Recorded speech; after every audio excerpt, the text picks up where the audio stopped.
Alright, so getting back to these. I got all my patches in, but these pants are hella big in the waist. It's like another person. So I'm gonna take about 4 inches out of these in the back. See, 2 inches on both sides of these down the middle of the pocket, because I don't want to lose the pocket. I want to keep the pocket, but bring the waist in. So that's what I'm going to do with these. God damn, look at these.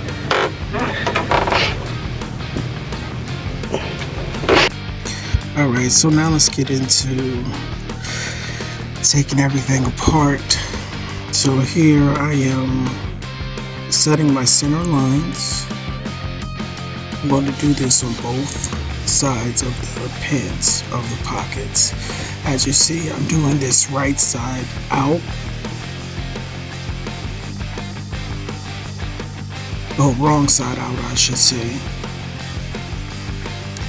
I'm measuring my center line from the bottom of the pocket to the top of the waistband.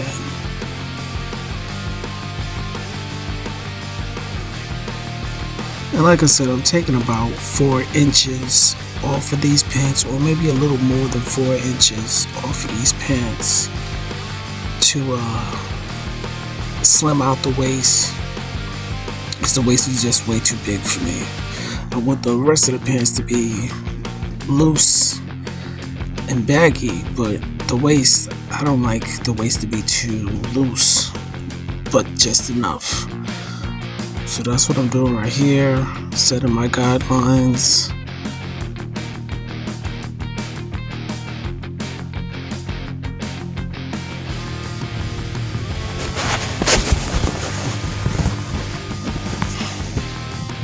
I'm gonna speed this up a little bit, just so that, you know, we have enough time to explain this whole video. This video was kind of long.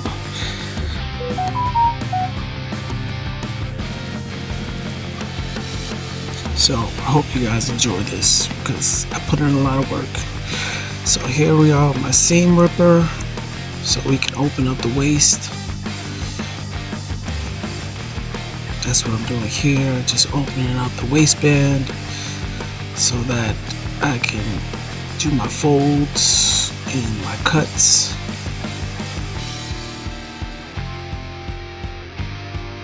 Now when you're folding your pants, to do this, especially if you're doing it on the inside of a pocket, make sure you move the pocket out of the way.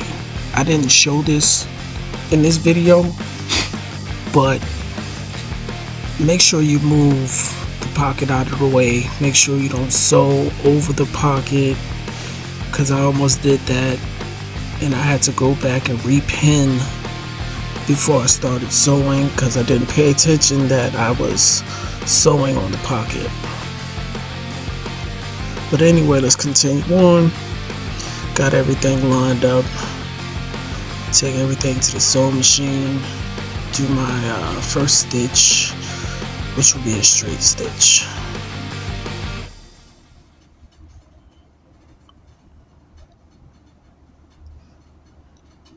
And I didn't go all the way to the bottom of the pocket. See, you see there, I was pulling the pocket out of the way. So since my serger is down, I just trimmed off the extra fabric, and I'm going to go back and do another straight stitch, so there's some protection or an extra layer when it comes to that seam, so it doesn't fall apart. It may fray a little bit, but I don't think it'll fray too much. So that's why I went back and just did another stitch on the outside. So, you know, you could do a zigzag stitch or a serge stitch, which I originally wanted to do, but my serger is not working right now. So, got to do it with what I got.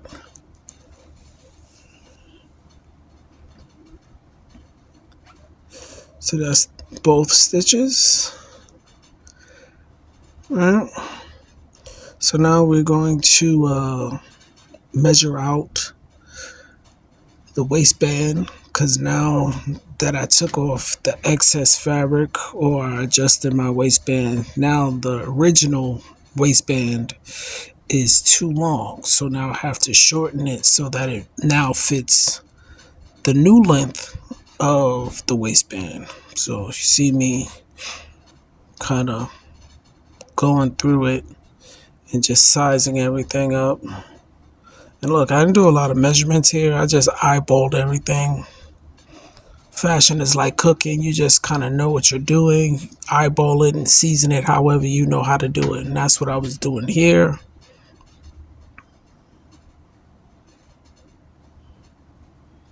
So I got where I want my seam to be. I think I did like an inch to close up the waistband.